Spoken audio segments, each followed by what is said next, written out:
क्या मुझे full syllabus test देने चाहिए?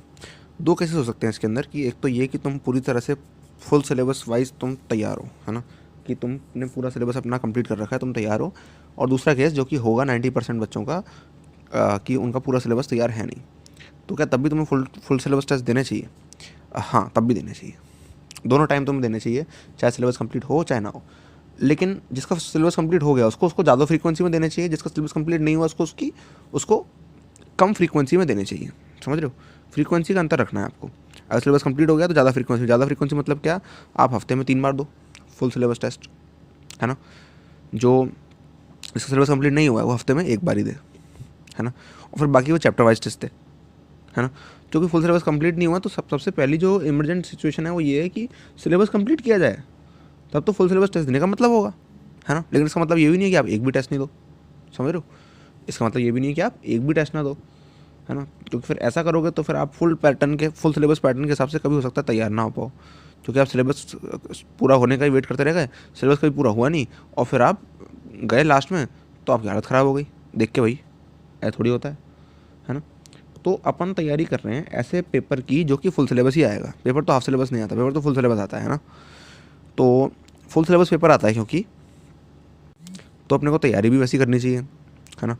टेस्ट को सिमुलेट जब जैसे आप कर रहे हो वैसे आपको कैसा करना चाहिए? वैसे ही करना चाहिए जैसा आता है पेपर। फुल सिलेबस आता है पेपर तो फुल सिलेबस करना चाहिए, है ना। लेकिन क्योंकि सिलेबस अपना कंप्लीट नहीं है तो फुल सिलेबस टेस्ट देना जो है वैसे वैसे थोड़ा मतलब स्टूपिड आइडिया है कि जब है ही नहीं, आता ही नहीं तो करोगे क्या। तो पहला काम है कि आना चाहिए, लेकिन इसका मतलब नहीं बिल्कुल ना दो, ठीक है। तो बैलेंस करो, बैलेंस ये करो, हफ्ते में 1 बार फुल सिलेबस पेपर वो दें जिनका फुल सिलेबस कंप्लीट नहीं है, जिनका है कंप्लीट वो 3 बार दें हफ्ते में, ठीक है। तो इस तरह से आप करोगे तो हो जाएगा। और बाकी इससे रिलेटेड एक क्वेश्चन ये भी आता है कि जब हम टेस्ट दे रहे होते हैं तो हम बिल्कुल टेस्ट की तरह दें और ये सब इस तरह से करें वो करें, बिल्कुल 9 से 12 2 से 5।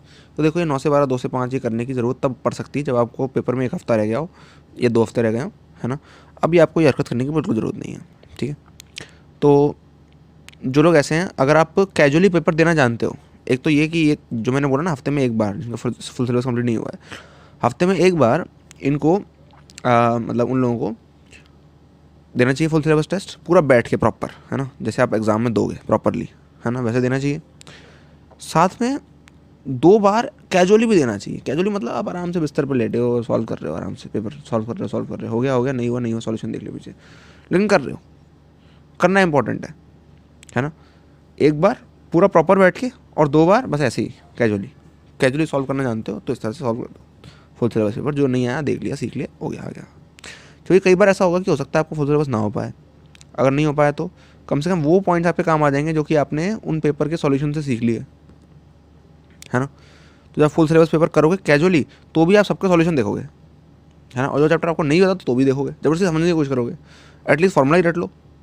क्योंकि बाय चांस ऐसा हो सकता है कि आपका सिलेबस कंप्लीट ना हो पाए लास्ट टाइम तक। बाय चांस बोल रहा हूँ, हो सकता है, चांसेस है। जैसे मेरा सिलेबस जो था वो 70% ही कंप्लीट था हमेशा से ही, है ना। 70% ही कंप्लीट था, पढ़ सब रखा था मैंने, आता सब था मेरे को, लेकिन प्रैक्टिस नहीं थी मेरी। और मुझसे 30% पार्ट की बिल्कुल प्रैक्टिस नहीं थी। कॉन्सेप्ट सारे आते थे, डिराइव कराना कुछ भी करा लो। क्योंकि मेरी आदत है कि मैं स्क्रैच से, मतलब आदत नहीं, कैपेबिलिटी है कि मैं स्क्रैच से कुछ भी डिराइव कर सकता हूँ। जो फार्मूला चाहिए, जो स्टैंडर्ड चाहिए, वो मैं स्क्रैच से डिराइव कर दूंगा, ठीक है। लेकिन एग्जाम में ऑब्वियसली डिराइव करने का टाइम नहीं होता। इस वजह से मैं कहता हूँ कि 70% सिलेबस मेरा हुआ था और मार्क्स भी उसी के हिसाब से आए थे, है ना। ये था। तो बाय चांस ऐसा होता है कि आपको कोई चीज़ ना आए, लेकिन अगर आपने टेस्ट के सॉल्यूशन में वो चीज़ देख रही, छोटा सा कॉन्सेप्ट देख रखा है, तो फिर वो आपके काम आ जाएगा यार। क्यों उसे मिस कर रहे हो? क्यों मिस कर रहे हो उसे यार?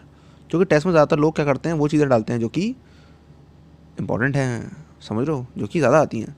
अगर आप अच्छी कोचिंग का टेस्ट दे रहे हो, ठीक है, तो अच्छा टेस्ट दे रहे हो अगर आप, तो उसमें ये होगा, ऐसी चीज़ें होंगी जो कि आती है एग्ज़ाम में, है ना। और जो चीज़ आपको एग्ज़ाम में आती हैं, मतलब ज़्यादातर चीज़ें आती हैं जो कि एग्ज़ाम में, है ना, वो आपको कर लेनी चाहिए, एटलीस्ट वो पॉइंट्स कर लेने चाहिए, है ना। और बेसिक्स कर लेनी चाहिए, सारे बेसिक्स और वो पॉइंट जो कि टेस्ट में आ रहे हैं, रिवीजन पैकेजेस में आ रहे हैं, समझ रहे हो। ये इंपॉर्टेंट चीज़ है ना। तो एटलीस्ट आप इतना कर लो, है ना। पूरा पूरा मत छोड़ा करो चीज़ों को, थोड़ा थोड़ा कर लिया करो, इतना कि जितना एग्जाम में अगर गलती से बाय चांस बैठ गया तो हो गया। और ये बाय चांस बैठ जाता है, ठीक है, क्योंकि मेरे केस में बैठ गया था भाई 5% सवाल ऐसे जिनके चैप्टर मैंने नहीं पढ़े थे लेकिन तब भी मेरे से हो गए, क्योंकि मैंने कुछ पाइंट्स कहीं से नोट कर रखे थे। समझ रहे हो, ये इंपॉर्टेंट चीज़ है।